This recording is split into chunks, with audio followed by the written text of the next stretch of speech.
நாங்கள் செய்திகளை உருவாக்குவதில்லை, உங்களின் கதைகளையே சொல்கிறோம். இது யூடிவியின் மதிய நேர பிரதான செய்திகள். நான் உஸ்மான் அகில். முதலில் தலைப்புச் செய்திகள்.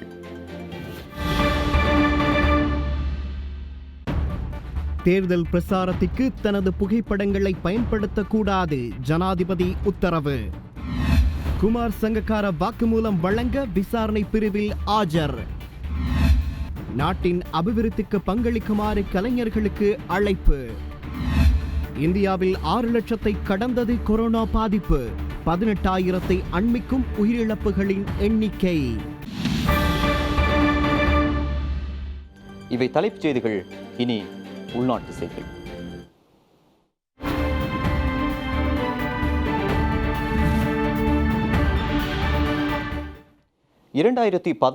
ஆண்டு உலகக்கிண்ண கிரிக்கெட் இறுதிப் போட்டியில் ஆட்ட நிர்ணய சதி இடம்பெற்றதாக கூறப்படும் குற்றச்சாட்டு தொடர்பில் சாட்சியம் அளிப்பதற்காக இலங்கை கிரிக்கெட் அணிக்கு 2011 ஆண்டு தலைமை தாங்கிய குமார் சங்கக்கார இன்று வாக்குமூலம் வழங்க விசேட விசாரணை பிரிவில் ஆஜரானார். விளையாட்டு குற்றச்சாட்டுகள் தொடர்பிலான போலீஸ் விசேட விசாரணை பிரிவினாலேயே அவர் இன்று காலை 9 மணிக்கு சாட்சியம் அளிக்க ஆஜரானார். இந்நிலையில் இலங்கை அணியின் ஆரம்ப துடுப்பாட்ட வீரர் உபுல் தரங்க அந்த பிரிவில் 3 மணி நேரம் நேற்று சாட்சியம் அளித்துள்ளார். இதேவேளை அதற்கு முன்னர் இலங்கை கிரிக்கெட் தேர்வுக்குழுவின் தலைவராக செயல்பட்டிருந்த அரவிந்த் டி சில்வா மேற்படி குற்றச்சாட்டுகள் தொடர்பில் நேற்று முன்தினம் 6 மணி நேரம் சாட்சியம் அளித்துள்ளார். 2011 உலகக்கிண்ண இறுதி கிரிக்கெட் போட்டியில் ஆட்ட நிர்ணய சதி இடம்பெற்றுள்ளதென பகிரங்கமாக குற்றம் சாட்டியிருந்த முன்னாள் விளையாட்டுத்துறை அமைச்சர் மஹிந்தானந்த அலுத்கமகே அது தொடர்பில் சாட்சியம் அளித்ததுடன் 24 ஆவணங்களையும் விசேட போலீஸ் பிரிவிடம் கையளித்துள்ளார் என்பது குறிப்பிடத்தக்கது.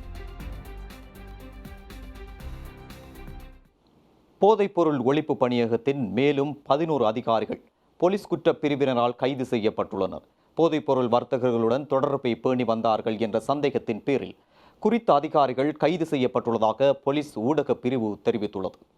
போதைப்பொருள் கடத்தல்காரர்களிடமிருந்து கைப்பற்றப்பட்ட போதைப் பொருட்களில் ஒரு பகுதியை கடத்தல்காரர்களுக்கே மீள்விற்பனை செய்ததாக கூறப்பட்ட போலீஸ் போதைப்பொருள் தடுப்பு பிரிவின் 4 அதிகாரிகள் உட்பட 6 பேர் கைது செய்யப்பட்டுள்ளனர். அவர்களிடம் இருந்து விசாரணைகள் தொடர்ந்தும் இடம்பெறுவதாக பிரதி போலீஸ் மா அதிபர் அஜித் ரோஹன தெரிவித்தார். කතාවට හෙරොයින් පිළිබඳව කතිකාවතක් නිර්මාණය වුණේ 1979 අවුරුද්දේ. ඒ කියන්නේ මීට අවුරුදු 41කට ඉස්සෙල්ලා. இலங்கையில் ஹெரோயின் போதைப் பொருள் தொடர்பிலான பேச்சுக்கள் 1979 ஆண்டே முதலில் இடம்பெற்றுள்ளது. அதன் பின்னர் 1981 ஆண்டு இலங்கையில் ஹெரோயினுடன் முதலாவது சந்தேக நபர் ஹிக்கடுவையில் கைது செய்யப்பட்டுள்ளார். இவ்வாறான பின்னணியிலேயே போதைப் பொருள் குற்றங்களுக்கு எதிராக செயற்பட விசேட பிரிவாக போலீஸ் போதைப்பொருள் தடுப்பு பிரிவு உருவாக்கப்பட்டு கடந்த 3 தசாப்தங்களாக அந்த பிரிவு இயங்குகின்றது. பிரதி போலீஸ் மா அதிபர் ஒருவரினால் மேற்பார்வை செய்யப்படும் அந்த பிரிவில் ஒரு பணிப்பாளரான சிரேஷ்ட போலீஸ் அத்தியட்சகர் ஒருவர், 3 உதவி போலீஸ் அத்தியட்சகர்கள் உட்பட 300 உத்தியோகத்தர்கள் வரை உள்ளனர். அவர்களில் ஒரு சில உத்தியோகத்தர்கள் செய்துள்ள வெட்கி தலைகூடியும் செயல்களால் நாம் போதைப்பொருள் குறித்த சுற்றி வளைப்புகளை நிறுத்தப் போவதில்லை. குற்றம் இழைத்துள்ள ஒரு உப போலீஸ் பரிசோதகர், 2 சார்ஜன்கள், 1 கான்ஸ்டபிளை எமது சிறப்பு விசாரணைகளான சிஐடியினர் கைது செய்துள்ளனர். நாம் இந்த விடயத்தை மூடி மறைக்கவில்லை. விசாரணைகள் தொடர்கின்றன. மேலும் போலீஸ் அதிகாரிகளோ யாரோ இந்த போதைப் பொருள் கடத்தல் விவகாரத்தில் தொடர்புபட்டிருந்தால் அவர்களையும் கைது செய்ய நாம் பின்னிக்கப் போவதில்லை. நாட்டின் குற்றவியல் சட்டத்துக்கு அமையவும் போலீஸ் ஒழுக்காற்று விதிமுறைகளின் கீழும் குற்றவாளிகளுக்கு எதிராக நடவடிக்கை எடுக்கப்படும். இதுவரையிலான விசாரணைகளில் கைது செய்யப்பட்ட போலீஸ் போதைப் பொருள் தடுப்பு பிரிவின் 4 பேரிடமிருந்தும் 2 வேன்கள், 1 ஜீப் வண்டி உள்ளிட்ட வாகனங்கள் மீட்கப்பட்டுள்ளன. 3,12 லட்சம் ரூபாய் வரையிலான பணம் மீட்கப்பட்டுள்ளது. 10 ஏக்கர் காணி கண்டுபிடிக்கப்பட்டு அது தற்காலிகமாக தடை செய்யப்பட்ட சொத்தாக அறிவிக்கப்பட்டு கருப்பு பண சுத்திகரிப்பு சட்டத்தின் கீழ் விசாரணை நடக்கின்றது. 20 பவுண்ட் தங்க நகைகள் மீட்கப்பட்டுள்ளன. மேலும் சுமார் 3 மில்லியன்கள் வரை உள்ள 3 வங்கிக் கணக்குகள் தடை செய்யப்பட்டுள்ளன. சந்தேக நபர்களுக்கு எதிராக விச போதைப் பொருள் மற்றும் அபாயகரமான ஊடகங்கள் கட்டளை சட்டத்தின் 54வது அத்தியாயத்தின் கீழ் போதைப் பொருள் கடத்தல் தொடர்பில் விசாரணை நடக்கின்றது. அதில் அவர்கள் பயன்படுத்திய 5 ஆயுதங்கள் குறித்து விசாரிக்கப்படுகின்றது. වැඩි ප්‍රමාණයක් ශ්‍රී ලංකාවට ලැබෙන්නේ. කෙසේ වෙතත් අපි මේ මද්‍රව්‍ය නාශක කාර්යාංශය ආරම්භ කිරීමත් සමගම ජාත්‍යන්තර ආයතන ඒ වගේම අපේ විදේශීය රටවල් වල තියෙන පොලිස් සේවාවන් සමග මනා සම්බන්ධීකරණයෙන් කටයුතු කරලා මද්‍රව්‍ය ජාවාරම්කරුවන් අත්අඩංගුවට ගැනීමට හැකියාව. வவுனியா பறையநாளங்குளம் பகுதியில் 2,40 லட்சம் பெறுமதியான 201 கிலோகிராம் கேரள கஞ்சா போலீசாரால் மீட்கப்பட்டுள்ளது. குறித்த கஞ்சா தொகுதியினை கடத்திச் சென்ற நபர் சந்தேகத்தின் அடிப்படையில் கைது செய்யப்பட்டுள்ளார். யாழ்ப்பாணத்திலிருந்து மன்னார் உயிலங்குளம் ஊடாக வவுனியா நோக்கி பயணித்த கூலரக வாகனத்தை நேற்று வவுனியா பரையநாளங்குளம் சந்தையில் அமைந்துள்ள சோதனை சாவடியில் வழிமறித்த போலீசார் சோதனைகளை மேற்கொண்டனர். இதன்போது குறித்த வாகனத்தில் சூட்சுமமான முறையில் மறைத்து வைக்கப்பட்டிருந்த 201 கிலோகிராம் கேரளா கஞ்சா மீட்கப்பட்டுள்ளது. குறித்த வாகனத்தின் சாரதியான யாழ்ப்பாணம் பருத்தித்துறை பகுதியைச் சேர்ந்த 24 வயதுடைய இளைஞர் ஒருவர் சந்தேகத்தின் அடிப்படையில் கைது செய்யப்பட்டுள்ளார். அவர் குருநகல் பகுதியைச் சேர்ந்த ஒருவரிடமிருந்து குறித்த கூலரக வாகனத்தை வாடகைக்கு அமர்த்தியுள்ளதாக தெரிவித்த போலீசார் மீட்கப்பட்ட கஞ்சாவின் பெறுமதி 2,40,00,000 ரூபாய் என தெரிவித்தனர். கைது செய்யப்பட்டவர் இன்று வவுனியா நீதிமன்றத்தில் ஆஜர்படுத்தப்பட உள்ளதாகவும் போலீசார் மேலும் தெரிவித்துள்ளனர். எதிர்வரும் பொதுத் தேர்தலில் போட்டியிடும் வேட்பாளர்கள் பிரச்சார நடவடிக்கைகளுக்காக தனது புகைப்படங்களை பயன்படுத்தக்கூடாது என ஜனாதிபதி கோட்டாபய ராஜபக்ச உத்தரவிட்டுள்ளார். அதேபோன்று பாதுகாப்பு சேவைகள், அரசு சேவைகள், கூட்டுத்தாபனங்கள், சபைகள் மற்றும் நியதிச்சட்ட நிறுவனங்களில் சேவையில் ஈடுபட்டுள்ள அரச ஊழியர்கள் எவரும் அரசியல் பணிகளில் ஈடுபடக்கூடாதென்றும் ஜனாதிபதி குறிப்பிட்டுள்ளார்.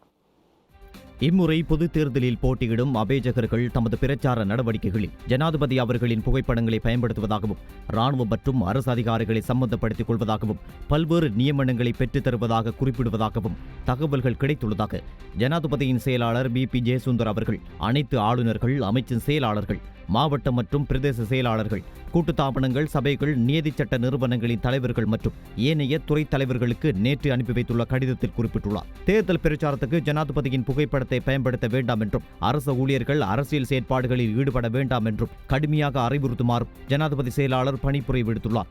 அனைத்து அரசு ஊழியர்களும் இவ்வறிவுறுத்தலை பின்பற்றுமாறும் ஜனாதிபதியின் செயலாளர், ஆளுநர்கள், அமைச்சுக்களின் செயலாளர்கள் உள்ளிட்ட நிறுவன தலைவர்களுக்கு அனுப்பி வைத்துள்ள கடிதத்தில் குறிப்பிட்டுள்ளார். இதன் பிரதியொன்று தேர்தல் ஆணைக்குழுவின் தலைவருக்கும் அனுப்பி வைக்கப்பட்டுள்ளது. எதிர்வரும் நாட்களில் விருப்பு வாக்கு போட்டி தீவிரம் அடையும் நிலை உள்ளதால் இது தொடர்பில் பிரதான அரசியல் கட்சிகள் அதிக கவனம் செலுத்த வேண்டும் என பெப்ரல் அமைப்பின் நிறைவேற்று பணிப்பாளர் ரோஹன ஹெட்டியாராச்சி தெரிவித்தார். அத்துடன் தேர்தல் கண்காணிப்பு நடவடிக்கைகளுக்காக பெப்ரல் அமைப்பு 5,000 உறுப்பினர்களை நாடு பூராகவும் நியமிக்க நடவடிக்கை எடுத்து இருப்பதாகவும் அவர் மேலும் தெரிவித்தார். நேற்று கொழும்பில் நடத்திய செய்தியாளர் சந்திப்பில் கலந்து கொண்டு கருத்து தெரிவிக்கையிலே அவர் இவ்வாறு தெரிவித்தார். පාර්ලිමේන්තුව ශ්‍රී ලංකා ඉතිහාසයේ ඉතාම සුවිශේෂී පාර්ලිමේන්තුවක් බවට පත්වෙන ස්වභාවයක් තිබෙන්නේ. 9வது பாராளுமன்ற தேர்தலுக்கான வாக்களிப்பு எதிர்வரும் ஆகஸ்ட் மாதம் 5ஆம் தேதி இடம்பெற இருக்கின்றது. இம்முறை தேர்தலில் முக்கிய அம்சமாக கருதப்படுவது சுமார் 6 மாத காலம் பிரசார நடவடிக்கைக்கு வழங்கப்பட்டிருப்பதாகும். மார்ச் மாதம் முதல் ஆகஸ்ட் மாதம் 3ஆம் தேதி வரை தேர்தல் பிரசார நடவடிக்கைக்கு அனுமதி வழங்கப்பட்டிருக்கின்றது. இருந்தபோதும் இந்த காலப்பகுதியிலிருந்து இதுவரை பாரிய தேர்தல் வன்முறைகள் எதுவும் பதிவாகவில்லை. கோவிட்-19 தொற்று நிலையிலிருந்து நாடு இயல்பு நிலைக்கு திரும்ப ஆரம்பித்த கடந்த மாதம் 15ஆம் தேதியிலிருந்து ஜூலை 1ஆம் தேதி வரை 229 முறைப்பாடுகள் கிடைக்கப்பெற்றுள்ளன. அதில் 114 சம்பவங்கள் உறுதிப்படுத்தப்பட்டிருக்கின்றன. இந்த முறைப்பாடுகளில் 10 தேர்தல் வன்முறை சம்பவங்களும், சட்டவிரோத தேர்தல் பிரசார சம்பவங்கள் 132ம், பொது சொத்துக்களை தேர்தல் பிரசார நடவடிக்கைகளுக்காக பயன்படுத்தியமை தொடர்பில் 17 முறைப்பாடுகளும் கிடைக்கப்பெற்றுள்ளன.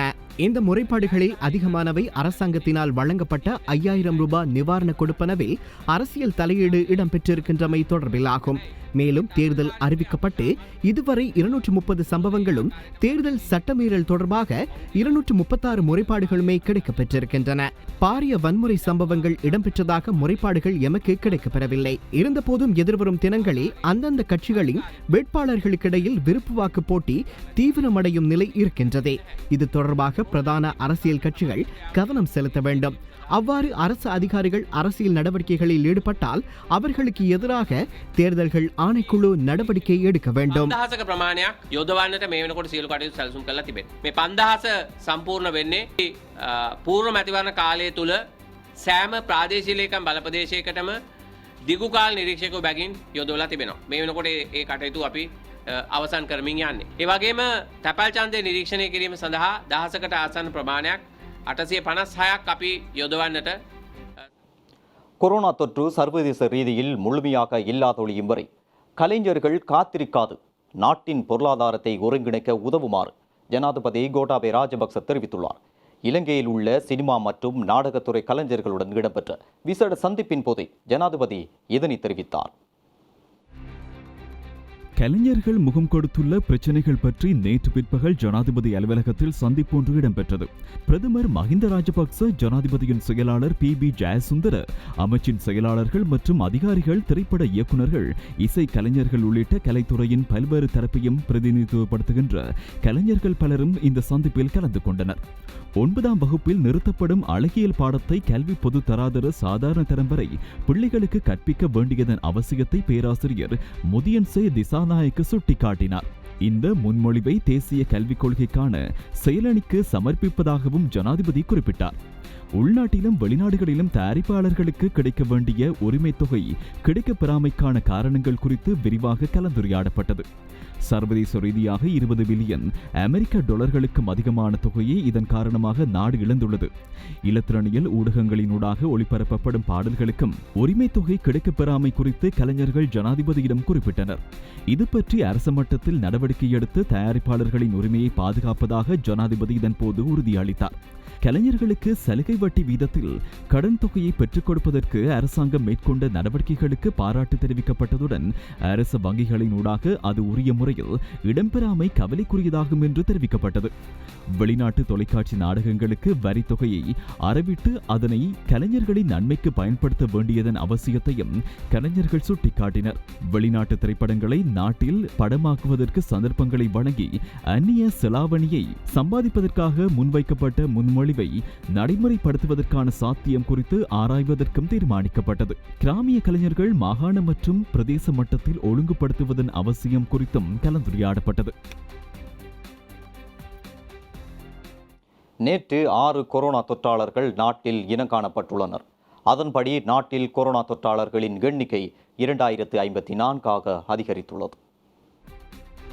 நேற்றைய தினம் 6 கொரோனா தொற்றாளர்கள் நாட்டில் இனம் காணப்பட்டுள்ளனர். பங்களாதேஷில் இருந்து நாடு திரும்பிய 4 பேருக்கும் ஐக்கிய ராஜ்யம் மற்றும் துபாயிலிருந்து நாடு திரும்பிய 2 கொரோனா தொற்றாளர்களாக இனம் காணப்பட்டுள்ளனர். வெளிநாடுகளில் இருந்து நாட்டிற்கு வருகை தந்தோரிடையே இதுவரை 766 பேர் கோவிட் தொற்றாளர்களாக இனம் காணப்பட்டுள்ளனர். மேலும் 30 வெளிநாட்டு பிரஜைகளும் நாட்டில் கோவிட் தொற்றாளர்களாக இனம் காணப்பட்டுள்ளனர். இதுவரை கடற்படையைச் சேர்ந்த 904 பேர் கோவிட் தொற்றாளர்களாக இனம் காணப்பட்டுள்ளனர். இவர்களில் 848 பேர் இத்தொற்றிலிருந்து பூரணமாக குணமடைந்துள்ளனர். 56 கடற்படை வீரர்களை தொடர்ந்தும் சிகிச்சை பெற்று வருகின்றனர். இதேவேளை நேற்றிரவு 9 மணி வரையிலான நிலவரப்படி இலங்கையில் கொரோனா வைரஸ் தொற்றுக்கு உள்ளானவர்களின் எண்ணிக்கை 2054 பதிவாகியுள்ளது. இதுவரையில் 1748 பேர் பூரணமாக குணமடைந்துள்ளனர். 295 பேர் தொடர்ந்தும் சிகிச்சை பெற்று வருகின்றனர். 11 மரணங்கள் நாட்டில் இடம்பெற்றுள்ளன.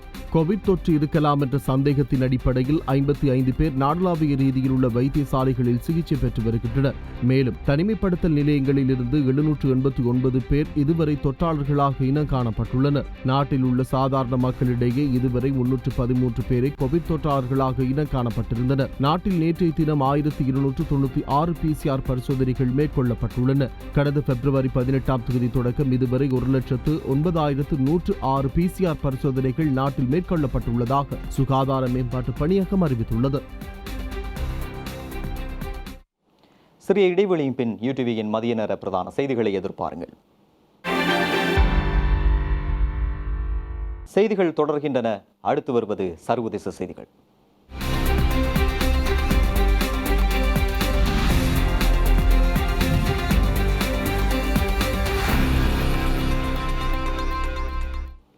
உலகளவில் கொரோனா வைரஸ் தொற்றால் பாதிக்கப்பட்டவர்களின் மொத்த எண்ணிக்கை 1,08,00,000 கடந்துள்ளது.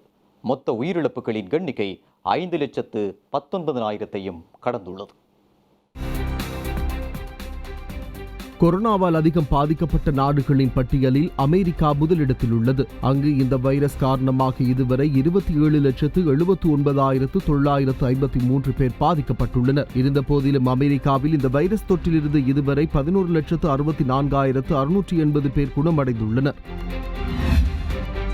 அமெரிக்காவை தொடர்ந்து கொரோனாவினால் அதிக இறப்புகளை பதிவு செய்த இரண்டாவது நாடாக பிரேசில் மாறியுள்ளது. கடந்த 24 மணி நேரத்தில் 1057 உயிரிழப்புகள் பதிவாகியுள்ளதோடு உயிரிழந்தவர்களின் மொத்த எண்ணிக்கை 60,713 உயர்வடைந்துள்ளது. அங்கு மொத்த தொற்றாளர்களின் எண்ணிக்கை 14,53,369 அதிகரித்துள்ளது.